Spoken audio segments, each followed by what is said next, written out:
Bon les amis, France-Sénégal, 3-1 pour l'équipe de France. Héros, Mbappé, encore une fois les amis, dans un mondial. C'est, il a dit, hein, il a parlé, il a assumé pendant la dernière interview qu'il a faite. Il a dit qu'il se préservait de marquer des buts pour le mondial et il a répondu présent avec un doublé, les amis. Effectivement, euh, il a tenu parole. Ce match, il était un peu bizarre. Il était un peu bizarre pour plusieurs raisons, les amis. Si on doit analyser un petit peu déjà, avant d'analyser le contenu du match, moi je veux analyser la composition d'équipe, les amis. Je comprends pas. Je comprends pas, encore une fois, pourquoi Ryan Cherki est sur le banc, les amis. Il va falloir m'expliquer. Voilà, il va falloir m'expliquer comment ça se fait que Ryan Cherki soit sur le banc. Il est titulaire indiscutable avec Manchester City, sous la houlette de Pep Guardiola, qui est l'un des entraîneurs réputés pour être les plus difficiles, les plus durs. Et derrière, tu as Ryan Cherki, tu le mets sur le banc. Ça, il faut encore me l'expliquer. Euh, tu as un Doué, Désiré Doué, qui est bon, mais qui n'a pas le niveau de Ryan Cherki, les gars. Tu peux pas le comparer à Ryan Cherki. Moi, alors vous allez me dire ce que vous voulez. Oui, mais Mbappé, il a mis un doublé. Je reste persuadé, comme je l'ai dit lors de la vidéo d'avant-match que je vous laisserai aller voir sur la chaîne, les amis. Euh, euh, pour moi, Mbappé, il doit aller à gauche. Il doit aller à gauche, Dembélé, il doit aller en pointe.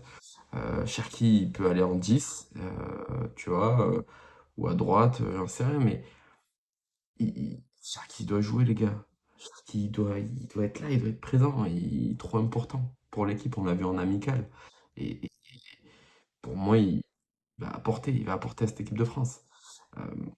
Sur le contenu du match, les amis, sur le contenu du match, une première mi-temps pour moi qui était catastrophique de la part des Français au niveau de la finition. Alors au niveau de la construction, les 15-20 premières minutes, ça a été compliqué, mais après, on peut mettre ça sur la pression, le stress. C'est la compétition qui démarre, hein, c'est une nouvelle compétition. On parle de Coupe du Monde, bon, c'est le premier match. On va dire que c'est normal, hein, avec le stress et tout ça accumulé, c'est normal. Et puis ils sont attendus, ils sont les grands favoris de ce mondial. Donc il y a beaucoup d'enjeux derrière ce match. Moi, ce que je retiens dans ce match, c'est qu'au niveau du jeu de l'équipe de France, je trouvais ça vraiment brouillon. On avait beaucoup de joueurs qui partaient un peu dans tous les sens. Il y avait pas on n'arrivait pas à aligner deux trois passes. On perdait très rapidement le ballon. On faisait beaucoup d'erreurs techniques. C'était compliqué. Je trouvais que c'était compliqué. On tombait face à une équipe du Sénégal qui a très très bien joué les premières minutes, qui s'est créé des occasions, qui a été dangereuse.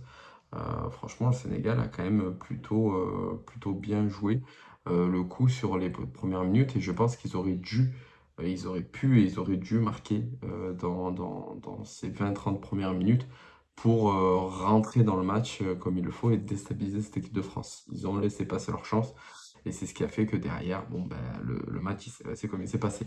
Moi, là où vraiment je veux attirer l'attention, c'est concernant Kylian Mbappé. Première mi-temps catastrophique sur contrôle, plusieurs contrôles qui loupent sur des passes de Dembélé, sur des passes de Olysée, sur des passes, et sur une passe de Rabiot à un moment donné là dans l'axe où il le prend du talon. Enfin, c'est catastrophique les gars. C'est pas son poste. Il sait pas jouer dos au but. Enfin, il n'a pas ce truc là d'attaquant. Il n'a pas ce truc-là d'attaquant, malheureusement, et on le voit, et en fait, on voit que il a du mal, par rapport à son positionnement dans l'axe, à être sur les bons ballons, etc. Euh, alors, on va parler, bien évidemment, des buts, mais avant ça, je veux aussi faire un focus sur Ousmane Dembélé, qui a été plutôt moyen, il faut le dire, mais encore une fois, parce que c'est pas son poste. Il joue à un poste qu'il ne maîtrise pas, qu'il n'a pas l'habitude de jouer. Et surtout, les amis, sur un poste où finalement il est collé à Mbappé. Et donc, en fait, les deux, ils n'y arrivent pas. Ils y arrivent pas. On l'a vu, hein, clairement, parce que on parle du score 3-1, doublé de Mbappé, etc. Sur le papier, si on regarde pas le match, on se dit que la France a déroulé. Mais c'est pas le cas. C'est pas le cas. Il y a énormément de choses qui ont fait que, ben, finalement, pour moi, là, les trois buts, c'est vraiment trois éclairs de génie, hein, concrètement. Euh, et Olysée, les gars, Olysée, c'est exceptionnel, c'est incroyable. Alors la passe déjà sur Mbappé, elle est exceptionnelle, euh, incroyable. Alors attention, hein, le placement de Mbappé à ce moment-là est très bon aussi, parce qu'il a vu ce que Olysée allait faire et Olysée a compris ce que Mbappé voulait faire. Enfin bref, voilà, vous m'avez compris, là pour le coup c'était assez connecté. Mais c'est vrai que la passe est exceptionnelle. Il en a fait plusieurs comme ça, hein, Olysée, hein. Il a fait énormément de passes millimétrées pour Mbappé et qui se sont, voilà, qui se sont terminées en ratage total de contrôle, de conduite de balle, etc. Donc, gros job de Olysée qui confirme et consolide de plus en plus sa place en titulaire en équipe de France. Par rapport à Mbappé, les amis, encore une fois, euh, on a vu des paires de balles qui ont failli coûter cher, dont une principalement qui a failli coûter cher euh, à l'équipe, qui a amené une contre-attaque du Sénégal avec une frappe de Jackson qui a fini sur le poteau et qui a rebondi sur le talon de Mac et qui a failli partir dans les filets. Euh, donc voilà, donc Mbappé, au-delà d'avoir loupé des contrôles, loupé des dribbles, avoir fait des pertes de balles qui ont pu coûter cher, il a marqué deux buts, deux beaux buts, deux très beaux buts. Le premier, du coup, très bon placement avec une passe millimétrée de Olysée. Et le deuxième, mes amis, bon, bah, c'est un golasso, hein, grosse frappe de Mbappé. Voilà, il arrive à chaque fois à s'en sortir. Mbappé, pour moi, Mbappé, on peut l'appeler Mister Coupe du Monde. C'est sa compétition, les amis. Il en a fait deux, il a été incroyable dans ces deux-là. Et là, c'est sa troisième. Et en fait, ben, il démarre sa compétition avec un doublé dès le premier match. Et quel doublé! Donc, alors, pour moi, ça n'efface pas sa prestation globale, qui est très moyenne pour moi, voire médiocre. Par contre, effectivement, ce que tu vas retenir, c'est son doublé, et c'est ce qui fait gagner l'équipe. Donc c'est un peu ça que tu vas retenir, et c'est pour ça que je dis c'est un peu le héros, hein, encore une fois, de cette équipe de France, alors que finalement le mérite ne lui revient pas forcément, parce que derrière, il y a eu un gros travail de l'équipe, et surtout un gros travail des Olysée, Dembélé ou Doué, qui ont œuvré pour justement avoir un nombre d'occasions suffisant pour marquer ces buts-là. Si on devait faire un ratio, les amis, euh, occasion de but de la part de Mbappé, c'est très maigre, c'est très moyen. Donc automatiquement, on est en droit de penser qu'aujourd'hui, Mbappé, il n'est pas forcément à la bonne place. Moi, je pense que c'est des buts qu'il aurait pu mettre en étant sur le côté gauche, en rentrant dans l'axe, et je pense que c'est clairement des buts qu'il aurait pu mettre. Là, concrètement, voilà. Le penalty, les amis, le penalty sur Mbappé, enfin, du coup, l'action de jeu de Mané sur Mbappé, est-ce que il y a penalty ou non? Moi, je pense que l'arbitre a eu peur que le Sénégal quitte le terrain. Non, je rigole.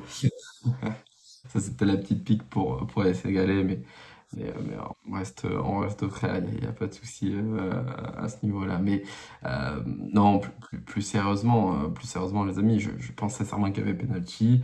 On le voit, le pied, la jambe arrière de Mbappé, le pied touche, enfin Mané touche quand même le pied. Il déséquilibre Mbappé dans une course comme ça. En fait, le moindre contact, aussi minime qu'il soit, bah, tu t'es déstabilisé, tu tombes. Donc pour moi, il y avait penalty, et Mané ne touche à aucun moment le ballon et il touche Mbappé.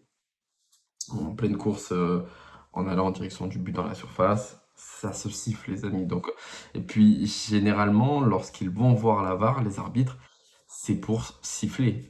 Et là, ça n'a pas été le cas. Donc bon, écoutez, ils ont eu beaucoup de chance. Malgré ça, ça leur a pas évité malheureusement pour le Sénégal de perdre ce match. Mais c'est vrai que ce penalty-là, je pense qu'il aurait fait débat si on serait resté sur un score nul et vierge ou sur une défaite de l'équipe de France. Donc voilà, globalement, les amis, un match, voilà, un match d'entrée en lice, on va dire. À voir maintenant pour le deuxième match. Moi, je pense que Didier Deschamps devrait faire des changements au niveau de l'équipe, surtout au niveau de l'attaque, si il veut avoir une équipe plus performante et plus tueuse devant. Parce que sur voilà, là ils ont joué quand même une très très bonne équipe du Sénégal. Mais concrètement, on va passer un step, sortie des poules et les 15 occasions qu'Mbappé a ratées là, il n'en aura pas forcément 15 face à des grosses équipes comme le Brésil, comme l'Argentine, comme l'Angleterre, comme le Portugal, comme l'Allemagne. Je pense pas qu'il aura 15 occasions. Donc c'est justement là où finalement Didier Deschamps va devoir trouver le meilleur équilibre. Voilà les amis, j'espère que la vidéo vous a plu. N'hésitez pas à aller voir l'avant-match que j'ai sorti cet après-midi. Si vous ne l'avez pas vu avant de voir celle-ci ou après, c'est pareil. Et puis, n'hésitez pas les amis, restez connectés. On fera le débrief d'Argentine-Algérie demain, les amis, parce qu'on va pas le faire à 3 h du matin, mais demain on le fera. Donc, restez connectés pour ce débrief-là.